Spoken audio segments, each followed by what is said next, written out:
Уважаемые коллеги, здравствуйте. Я Стремаухов Анатолий Анатольевич, врач общей практики. Поговорим о функциональной патологии органов дыхания.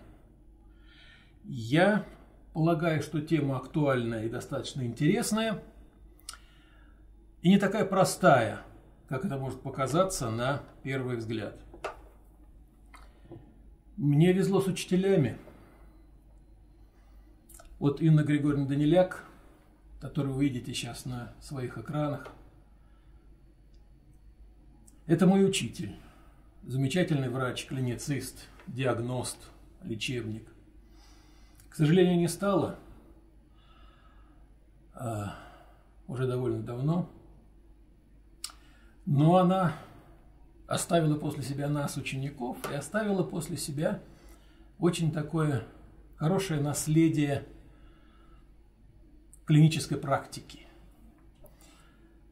которую она описала в том числе и в своих книгах. Вот эта книга «Трудный диагноз болезни органов дыхания», ее последняя книга перед уходом. И, собственно, в ней сконцентрированы очень интересные вопросы, актуальные вопросы клинической медицины в области болезни органов дыхания, пульмонологии, терапии как таковой.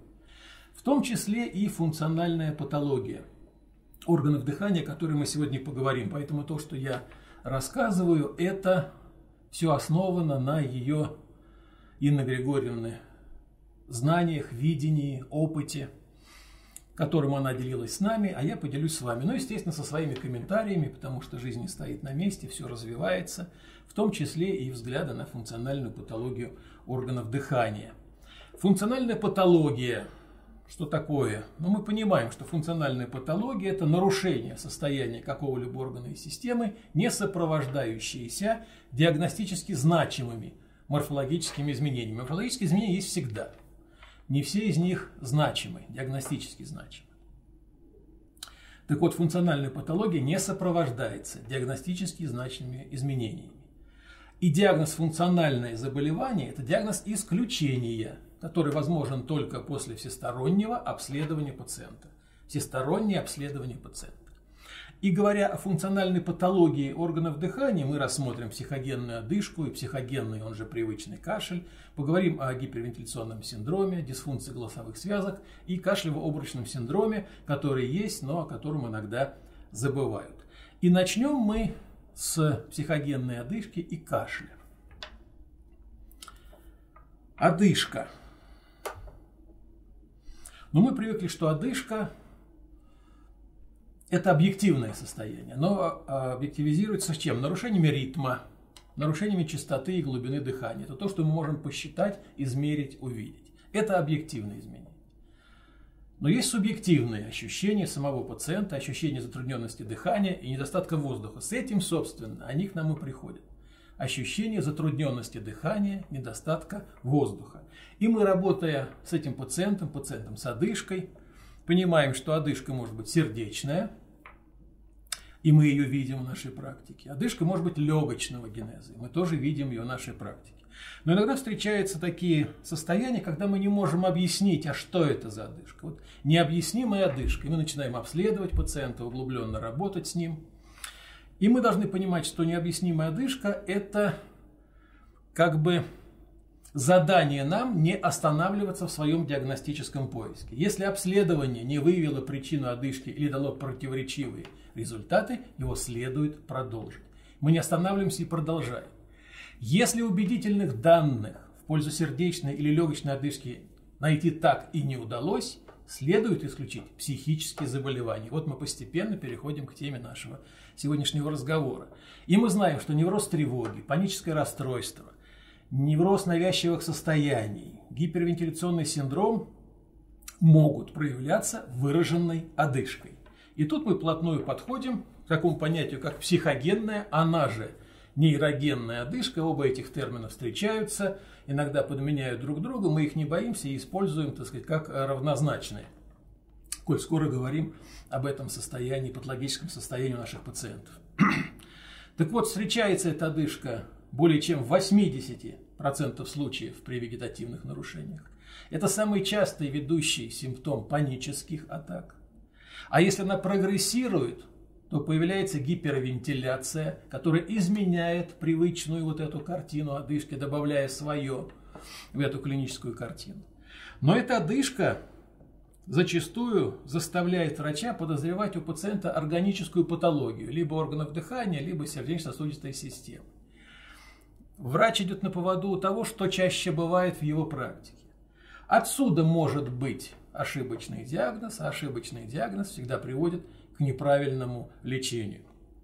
И характеризуя психогенную одышку, мы понимаем, что основным феноменом этой одышки является ощущение у пациента нехватки воздуха. Вот эти пациенты жалуются на невозможность свободно дышать. Им кажется, что воздух не поступает глубоко в дыхательные пути, а дыхательные движения неэффективны, и вдох не дает нужного пациенту количества воздуха. Если что-то идет не так с точки зрения пациента, внимание пациента фиксируется на дыхательном акте и сопровождается страхом, тревогой и двигательным беспокойством по этому поводу. А сам дыхательный акт из бессознательного, то есть автоматического, превращается в сознательный, нередко тягостный при этом.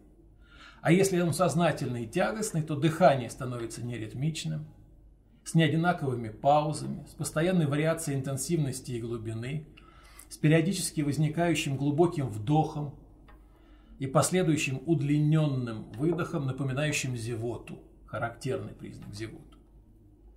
Иногда вдох или выдох сопровождаются некими звуками, какими похожими на вздох, оханье или глухой стон. Пациент старается сделать глубокий вдох, но чувствует, что страдает от недостатка воздуха. Для преодоления этого мучительного чувства нехватки воздуха он пытается вдохнуть изо всех сил. Иногда делает вот эти отчаянные усилия вдоха во время зевания. И временами пациенту удается этот вдох произвести, и это приносит чувство удовлетворения. На некоторое время пациент успокаивается, но вскоре снова ощущает нехватку воздуха, и все возобновляется. Такой повтор клинической симптоматики. Что характерно? Этот вид одышки, как правило, возникает в состоянии покоя. Обычно, если пациент ничем не занят. То есть покой и внимание, так сказать, да, ни на что не отвлечено. Если же внимание пациента чем-либо отвлечено книгой, разговором, движением, работой, то жалобы исчезают. А вот эти дыхательные ощущения уменьшаются. Если пациент вновь сосредотачивается на этих ощущениях, то они увеличиваются. Во сне все это проходит, а при волнении или при влечении внимания к этим ощущениям возрастают.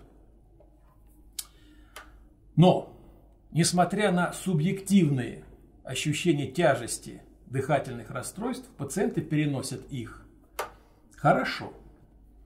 И пациенты достаточно подвижны при этом. Более того, при движении одышка не только не усиливается, но даже часто уменьшается или исчезает, что характерно для этого вида одышки.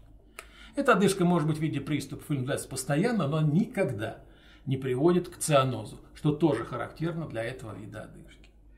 При обследовании каких-либо нарушений дыхательного аппарата или циркуляторного аппарата не выявляется. Пациент этот не принимает вынужденное положение и не подключает вспомогательные дыхательные мышцы, как, например, при бронхиальной астме. Вот на картинке пациентка с бронхиальной астмой, которая приняла вынужденное положение, так как у нее приступ одышки, удушья. Она сидит, чуть наклонившись вперед, руки опираются на бедра, фиксируется плечевой пояс, подключаются вспомогательные дыхательные мышцы. Вот при психогенной одышке такого никогда не бывает. Но все-таки психогенную одышку нужно дифференцировать от одышки органической природы. Есть очень характерные, конечно, диагноз исключения, но есть характерные признаки, которые сразу позволяют как бы заподозрить этот вариант одышки. Психогенная, она же нейрогенная одышка, не сопровождается объективными симптомами тахикардии, а вот наоборот часто соответствует глобус истерикус, который наблюдается у пациента. Обычно проявляется в период покоя и исчезает, когда больной начинает двигаться или чем-либо заниматься. А вот при сердечной одышке ровно наоборот. Сердечная одышка не терпит двигательной активности, она усугубляется при этом. Психогенная одышка обычно сочетается с другими подобными жалобами, нейрогенными, там, колющие боли в области сердца, какие-то желудочные жалобы и прочее. При психогенной нейрогенной одышке пациент, вот это очень такой вот диагностический способ, пациент может по просьбе врача задерживать дыхание на 30 секунд и более. Просите его, задержите дыхание и читайте сколько сможет. При сердечной одышке длительная задержка дыхания невозможна. Дифференциально-диагностический признак. Еще один способ. Пациента можно попросить медленно считать вслух, долго и медленно. И при психогенных вариантах он легко это сделает. При истинной одышке пациент не сможет считать больше, там, чем 15-16, ну до 20. Медленно и долго. Не сможет долго считать. А при сильной одышке и того меньше. Тоже очень простой, прямо здесь же на врачебном приеме, способ вот такой дифференциации психогенной от истинной. Если нейрогенная одышка имеет большую частоту и долго держится, она может привести к гипервентиляции и алкалозу, и развитию тетании. Мы позже в наших следующих беседах этого коснемся. При сердечной легочной одышке приступов титанических судорог не бывает никогда, потому что там другой генез. Так что вот есть несколько таких ярких признаков и понятных способов дифференциации психогенной нейрогенной одышки от одышки органической природы. И этими способами нужно активно пользоваться прямо на вашем амбулаторном приеме. Следующим видом подобного рода нарушений является кашель.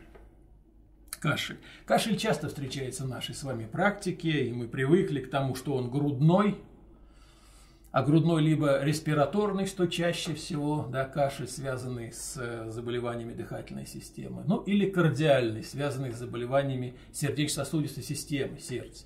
Но также бывает негрудной кашель, который бывает разного генеза. Вот, допустим, менингиальный, когда задействован центр, да, кашлевой центр в головном мозге. Фарингеальный, негрудной, фарингеальный, глотка, да, когда воспалительный процесс в глотке вызывает кашель. Ушной кашель. Из-за процессов патологических в ухе происходит там раздражение веточек блуждающего нерва, которые вызывают вот этот кашель. Абдоминальный кашель. Опять-таки при некоторых заболеваниях раздражение веточек блуждающего нерва или диафрагмального нерва вызывает такой вот негрудной кашель. Ну и, наконец, если кашель не укладывается в генез из мной перечисленных, то это кашель психогенный, о котором мы сегодня с вами говорим, психогенный кашель. Так вот, психогенный нейрогенный кашель, он, как правило, сухой, он, как правило, громкий, напоминающий крик диких гусей. Вот так его сравнивают, ну такое кряканье, знаете, еще сравнивают с автомобильной сиреной. Вы знаете, вот большие начальники ездят на специальных автомобилях, у них вот такая сирена, такая крякающая, да, напоминающая крик диких гусей. Так вот, так характеризуется вот этот психогенный нейрогенный кашель. Развивается он обычно на фоне хронического переутомления, стрессов на работе и дома, сильного волнения перед ответственным мероприятием или встречей, и иных ситуациях, имеющих выраженную эмоциональную окраску. Ну, иногда такого рода кашель может быть не столь, так сказать, сухой, громкий, крякающий, но все-таки вот такой сухой кашель мы можем видеть у людей там смущающихся. Кашель, прикрывающий смущение, неуверенность. Иногда покашливание прикрывает, не знаю, урчание в животе, чтобы скрыть, да, некоторые пациенты вот так пытаются скрыть какие-то другие звуки за покашливанием. Такой вот кашель эмоционального генеза. Так вот, чрезмерная активность нервной системы, выброс адреналина в кровь приводит организм в состояние возбуждения, естественно. При этом активируется кашлевой центр в продолговатом мозге и провоцируется кашель. Кроме того, кашель может быть следствием, и это очень часто бывает и недооценивается, следствием бессознательного автоматического действия, возникает в результате психических расстройств, в которых сам пациент не отдает себе отчета.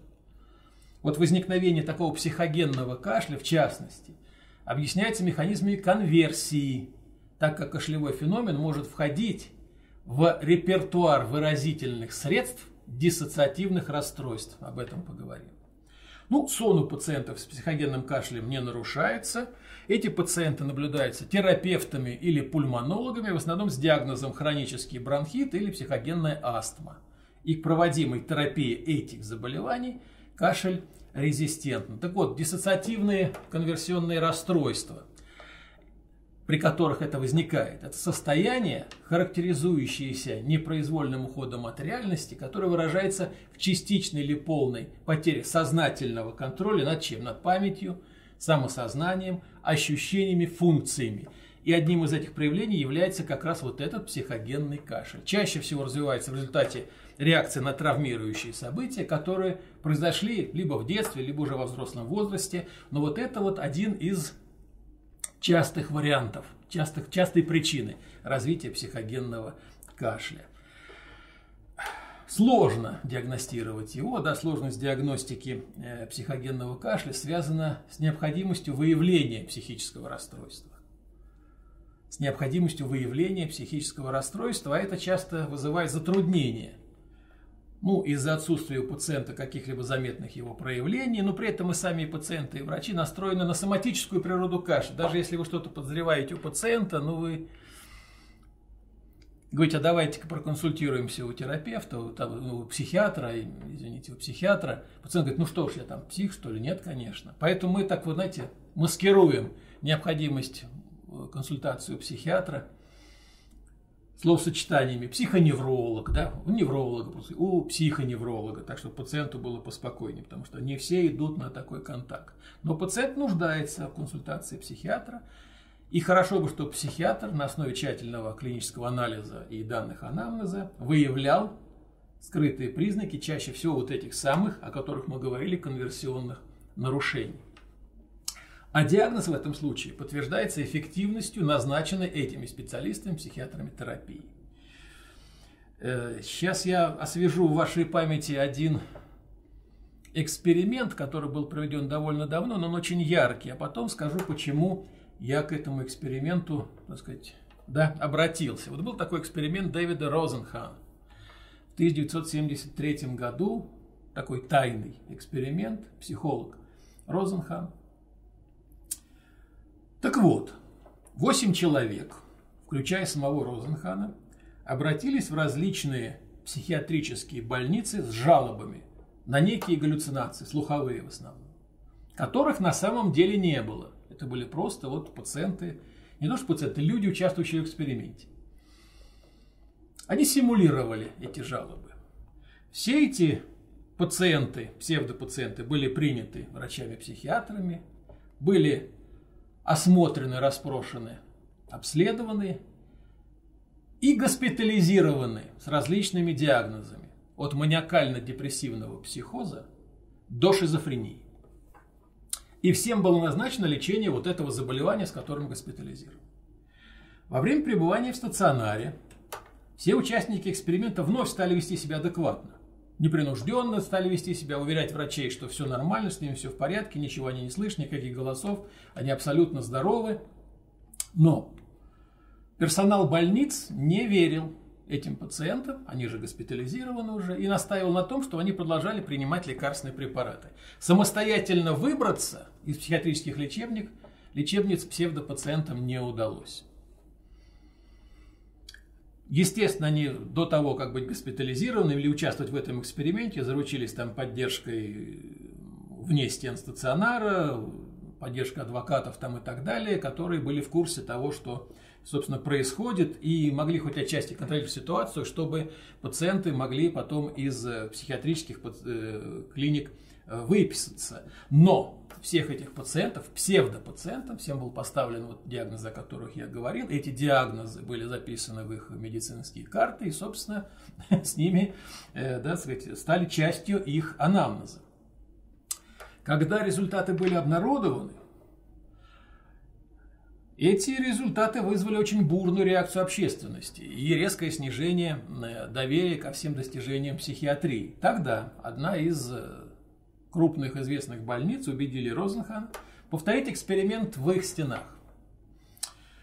И руководитель эксперимента Дэвид Розенхан договорился с персоналом больницы о том, что в течение 3 месяцев психиатрическую больницу попытаются попасть один или несколько псевдопациентов. То есть персонал больниц должен был оценивать каждого следующего пациента с точки зрения того, что он может быть симулянтом. И вот среди 193 пациентов этой больницы выявили 43 симулянта. И еще столько же в этом заподозрили. А в действительности Розенхан не отправил в эту больницу ни одного псевдопациента. И все, кто были заподозрены больничным персоналом в симуляции, на самом деле были пациентами обыкновенными, да, больными людьми с психическими заболеваниями. Вот этот эксперимент стал большим ударом для всей психиатрии, а профессионализм врачей и психиатров был поставлен под сомнение. И вот Розенхан писал, вот Дэвид Розенхан: своим друзьям и семье я сказал, я выберусь, когда смогу, вот и все. Я пробуду там пару дней и выберусь. Никто не знал, что я проведу там 2 месяца. Единственным способом выбраться из больницы было признать, что психиатры правы. Они убеждали меня, что я сумасшедший. Я сумасшедший, но мне нужно лучше. Только это утверждение помогло мне выбраться. И свои ощущения и наблюдения он записывает. Врачи не тратят время на разговоры с пациентом. Не тратят. Вот о чем я каждый раз говорю во многих своих, так сказать, лекциях, беседах, вебинарах. Врачи не тратят время на разговоры с пациентом. В среднем пациент общается с персоналом 5-7 минут. Каждое действие пациента персонал трактует как проявление болезни. Один санитар заметил, что я веду записи, после чего врач зафиксировал это в моей карте как тягу к графомании, которой характеризуются некоторые формы шизофрении. Плохое настроение, угнетенное состояние духа трактуется как негативная симптоматика, писал Розенхан. К чему я все это, дорогие коллеги, говорю? Не к тому, чтобы поколебать уверенность в достижениях современной психиатрии. Боже упаси, нет, конечно. А к тому, что психиатрия, консультация у психиатра – это очень тонкая материя. И наших пациентов нужно направлять на эту консультацию, подтверждающую ваши предположения о психогенной роли там, одышки, кашля, гипервентиляции и так далее, что вы подразумеваете, только после того, как вы очень честно, добросовестно отвергли все причины органического происхождения этой патологии, этого проявления болезни. Легочные, сердечные, там иные. Потому что для пациента это не безразлично. И могут быть иногда предвзятые мнения по отношению к тем или иным проявлениям заболевания с точки зрения той же самой психиатрии. Поэтому очень взвешенно и аккуратно отправляется пациент на консультацию к психиатру. Но она необходима для подтверждения наличия психогенной, да, для выявления психогенной роли вот этого, то есть психогенного заболевания в генезе расстройства, либо одышки психогенной, она же нейрогенная, либо вот этого психогенного привычного кашля. Но эта ситуация очень часто встречается в нашей с вами клинической практике. Мы просто не очень часто приглядываемся к этому, да, к окружающим и так далее. Но это бывает. Ошибки наши, если мы не учли, что это, допустим, одышка, кашель, может быть, психогенной природы, заключается в лечении несуществующего заболевания. Мы начинаем искать соматическую патологию, как-то находим ее и начинаем лечить. Ну что ж, мы назначили, вот давайте продолжайте. Не помогает, меняем терапию. Нет, нужно учитывать все состояния. Вот Инна Григорьевна Даниляк, с которой я начал сегодняшнюю нашу беседу, очень много времени уделяла именно вот грамотной, вдумчивой, не 5-7-минутной работе с пациентом, особенно когда генез его одышки, непонятная одышка, или генез его кашля, не грудной кашель, вызывает какие-то, да, сомнения у лечащего врача. Поэтому задаемся вопросом, а чей же все-таки это пациент? Пациент с психогенной одышкой, пациент с таким вот привычным, да, психогенным, он же нейрогенным кашлем. Чей пациент? Пациент терапевта, к которому он приходит? Да, это пациент терапевта. Терапевт, видя дыхательные нарушения, отправляет к пульмонологу? Да, и это пациент пульмонолога. Если легочный генез, респираторный генез этих расстройств не подтверждается, начинаются поиски других причин. Пациент попадает к кардиологу, это пациент кардиолога, да. Это пациент врача общей практики, который имеет право и обязан заниматься всеми этими формами патологии. Да, безусловно, это пациент врача общей практики, тем более сейчас тенденция к переходу на общую врачебную практику как таковая имеется. И, наконец, когда становится ясным, что органической природы нет или она маловероятна, это пациент психиатра или невролога, да. Таким образом, этот пациент, он попадает ко многим специалистам, причем в разной, так сказать, степени их участия, но тем не менее у них. И очень нужно хорошие согласованные действия, чтобы этот пациент, знаете, как вот у семеняник дитя без глазу, да, чтобы этот пациент не потерялся со своими проблемами. Я часто очень видел пациентов с проблемами такого психогенного происхождения, которые просто месяцами ходили по поликлиникам, пытаясь выяснить, что же все-таки с ними происходит, а их вот так вот очень спокойно перенаправляли от одного специалиста к другому, каждый исключал что-то свое, резюмирующей какой-то вот такой картины не видел никто. И особенно это важно, вот это вот полное видение пациента при наличии неорганических, а функциональных расстройств. Функциональные расстройства нужно очень хорошо подтверждать, очень хорошо подтверждать. И обратимся к словам Сидни Шелдона, который говорит, что нормальная психика – это просто способность мозга приспосабливаться к окружающей действительности. Ну, не поспоришь. Если мы приспособлены к окружающей действительности, наша психика не страдает. Но любой срыв вот этого приспособления, срыв вот этой адаптации отражается на нашем психическом состоянии. В том числе может привести к многочисленным расстройствам, в том числе и к одышке, в том числе и к кашлю, психогенной, в скобочках, нейрогенной природы, о которых мы с вами сегодня поговорили. Надеюсь, дорогие коллеги, вам было интересно. Спасибо за внимание. До новых встреч.